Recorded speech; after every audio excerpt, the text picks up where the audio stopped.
Binoy Ghosh. Welcome to my educational channel.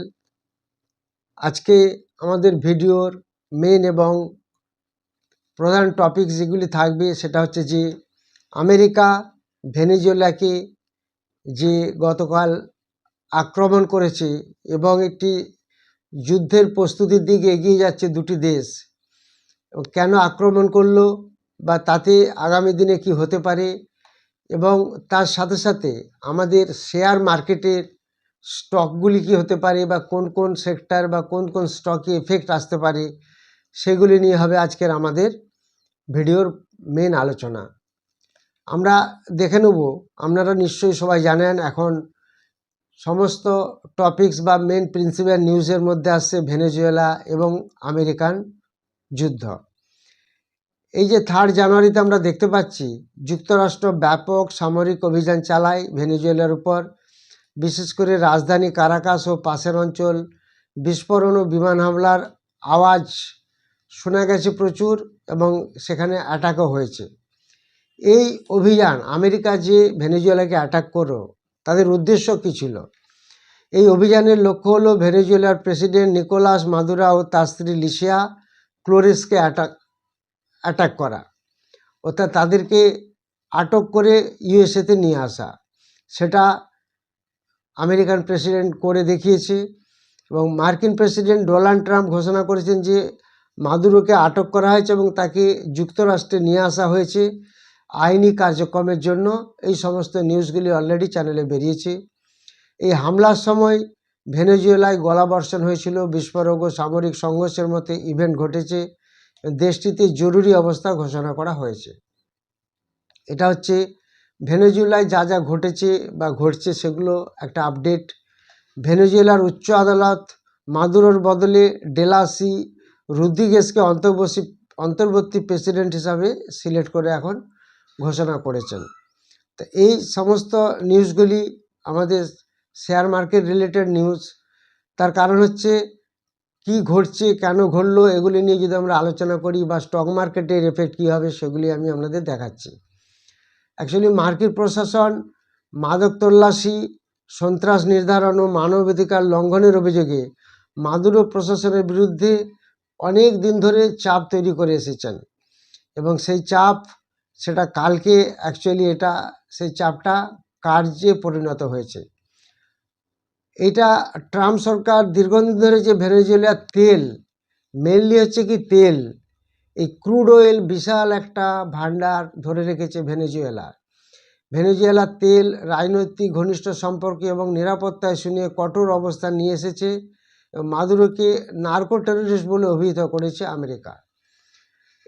আমেরিকার প্রধান উদ্দেশ্য হচ্ছে যে ভেনেজুয়েলার যে তেলের ভান্ডার আছে সেই তেলের ভান্ডারগুলিকে নিজেদের গ্রিপে নিয়ে আসা। পৃথিবীর মধ্যে সবথেকে বেশি তেল আছে আমরা নিশ্চয়ই জানি ভেনেজুয়েলায়। সেই ভেনেজুয়েলাকে সেই জন্য আক্রমণ, তার কিভাবে তেলের ভান্ডার, তেলের খনিগুলিকে কিভাবে নিজেদের গ্রিপে নিয়ে আসা যায়, এটাই ছিল মার্কিন প্রেসিডেন্ট ডোনাল্ডের মেন টার্গেট। এবং আন্তর্জাতিক এতে দেখা যাচ্ছে আন্তর্জাতিক প্রক্রিয়া যেটা দেখা যাচ্ছে সেটা ভেনেজুয়েলাতে কি হচ্ছে, কিছু দেশ সেটিকে সামরিক আগ্রাসন হিসাবে নিন্দা করেছে। জাতিসংঘ নিরাপত্তা পরিষদ সোমবার বৈঠক করে এই ঘটনাকে নিয়ন্ত্রণ এবং আন্তর্জাতিক আইনের প্রশ্ন হিসাবে তুলে ধরেছে। রাশিয়া ও অন্যান্য দেশ মার্কিন হামলার সমালোচনা করেছে। তো এই সমস্ত ব্যাপারগুলি এখন দেখা যাচ্ছে, কিন্তু আমরা যেটা আমরা একটু সংক্ষেপে চলে যাই যে যুক্তরাষ্ট্র ভেনেজুয়েলার সামরিক অভিযান চালিয়েছে। ভেনেজুয়েলার প্রেসিডেন্ট নিকোলাস মাদুরো তার স্ত্রীকে আটক করে যুক্তরাষ্ট্রে নিয়ে এসেছে।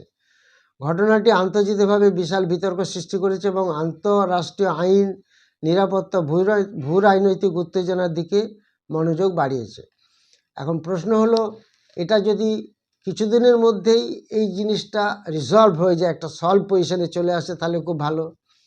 তাহলে এখানে আমরা একটু দেখে নেব পৃথিবীর সবথেকে যে বড় তেল রিজার্ভ আছে সেগুলো, যেটা আমি বললাম পৃথিবীর সবচেয়ে বড় প্রমাণিত রিজার্ভ, তেল রিজার্ভ আছে 303 বিলিয়ন ব্যারেল হচ্ছে, এটা আছে ভেনেজুয়েলাতে 303 বিলিয়ন ব্যারেল।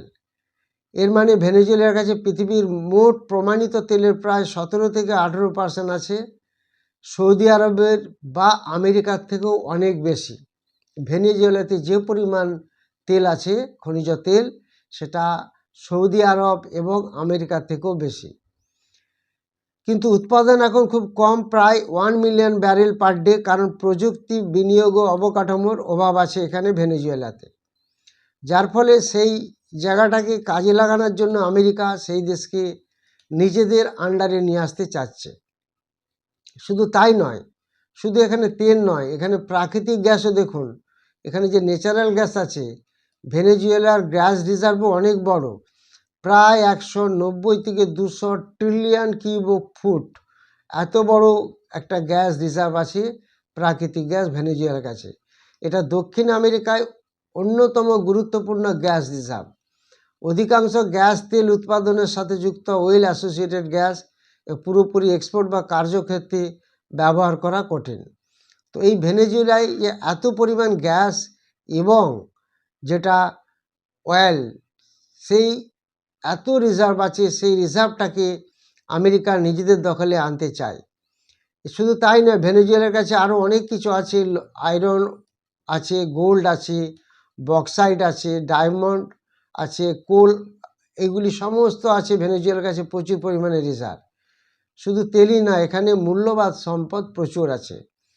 এখানে ওরিনকো মাইনিং অ্যাকাউন্ট নামে একটি বিশেষ অঞ্চল আছে যেখানে সোনা, বক্সাইট, কলটান, হীরা ইত্যাদি রয়েছে।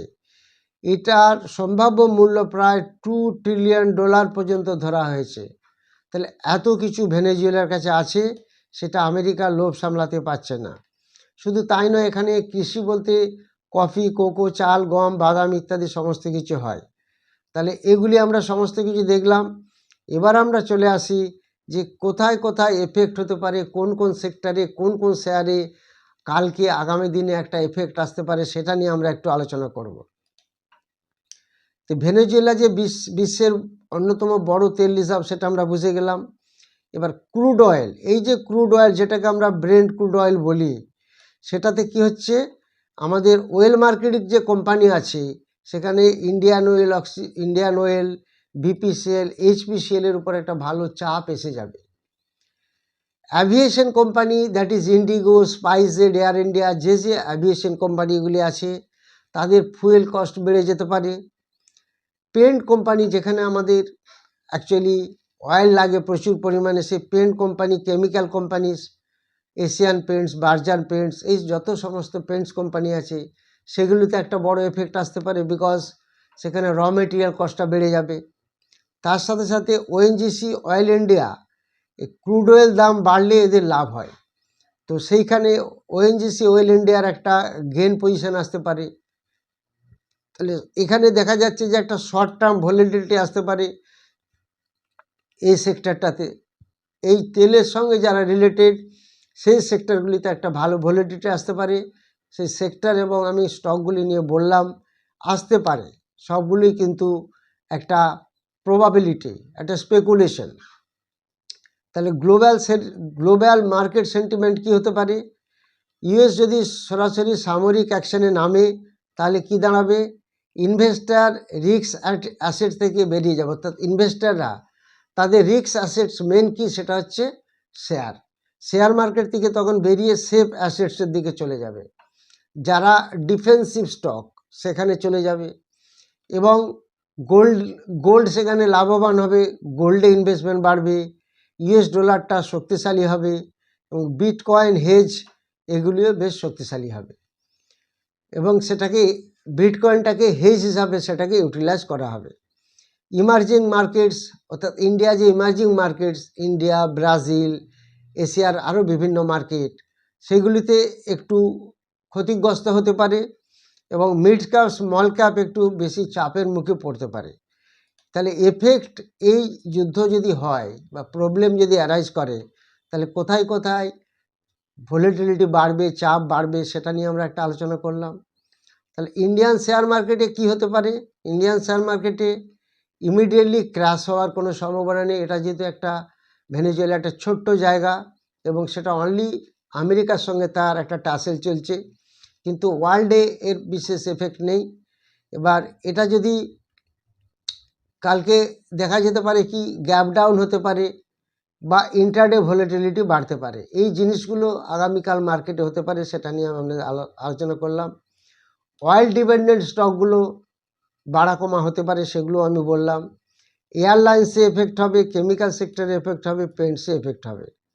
আর এতে কি হবে, আইটি ডলার স্ট্রং হতে পারে, যেহেতু ডলার স্ট্রং হবে আইটি একটু প্রফিটেবল জায়গায় থাকবে। এফএমসিজি যেহেতু ডিফেন্সিভ, এটা ভালো পজিশনে থাকবে। ফার্মা ডিফেন্সিভ, এই সেক্টরগুলি ভালো পজিশনে থাকবে। তাহলে আলটিমেটলি আমাদের সমস্ত কিছু একটা আইডিয়া আমরা পেলাম যে এই যুদ্ধ হলে সেটা কি হতে পারে, কোন কোন সেক্টরে এফেক্ট করতে পারে। যদি এটা বড় যুদ্ধ না হয়, যদি 1-2 সপ্তাহের মধ্যে এই জিনিসটা একটা পজিশনে এসে যায়, শর্ট আউট করে এটা যদি ফাইনালি সেটেলমেন্ট হয়ে যায়, তাহলে খুব একটা মার্কেটে প্রবলেম হবে না। আদারওয়াইজ একটু প্রবলেম আসতে পারে, সেখানে ইরান রাশিয়া জড়িয়ে পড়বে এবং অয়েল সাপ্লাইটা একটা মেজর একটা এফেক্ট হয়ে যাবে, যার ফলে একটু প্রবলেম বাড়তে পারে। অর্থাৎ ক্রুড অয়েল নিয়ে যে সমস্যা হয় সেই জিনিসগুলো এখানে অ্যারাইজ করবে। যাই, এটা আপনাদের একটা কারেন্ট নিউজ আমি আপনাদের দিলাম। এবার আজকে কমেন্ট সেকশনের কমেন্টগুলি বলতে পারবো না, এই নিউজটা এসে গেছিলো বলে, সকালে ক্লাসটা ছিল বলে নিউজটা বের করতে পারিনি। তো যাই হোক, যারা আগামী দিনে 15 ফেব্রুয়ারি যে অফলাইন ব্যাচ চালু হবে, 3টি ব্যাচ চালু হচ্ছে, একটি অফলাইন, আরেকটি হবে ক্রিপ্টোকারেন্সি, আরেকটি অনলাইন। সেখানে কি কি শেখানো হবে, সেখানে price action, chart pattern, candle sticks, fundamental analysis, technique analysis থেকে আরম্ভ করে সমস্ত কিছু শেখানো হবে। এবং সেখানে শেখানো হবে ইন্ট্রাডে সুইং এবং ফিউচার অপশান এভরিডে যে আমরা কিভাবে কাজ করতে পারবো, তার স্টক সিলেকশন ফর্মুলা, সেই স্টক সিলেকশন ফর্মুলা শেখানো হবে। সেগুলি লাইভ মার্কেটে দেখিয়ে কিভাবে সেটার ইম্প্যাক্ট আসে, কিভাবে ট্রেডিং করে আমরা একটা অ্যাচিভমেন্ট নিয়ে আসতে পারি, সেগুলি সমস্ত কিছু শেখানো হবে। যারা ইন্টারেস্টেড তারা হোয়াটসঅ্যাপে যোগাযোগ করবেন। যারা ভিডিওটি নতুন দেখছেন তারা অবশ্যই সাবস্ক্রাইব করবেন, লাইক করবেন, শেয়ার করবেন। Thank you very much for watching my video.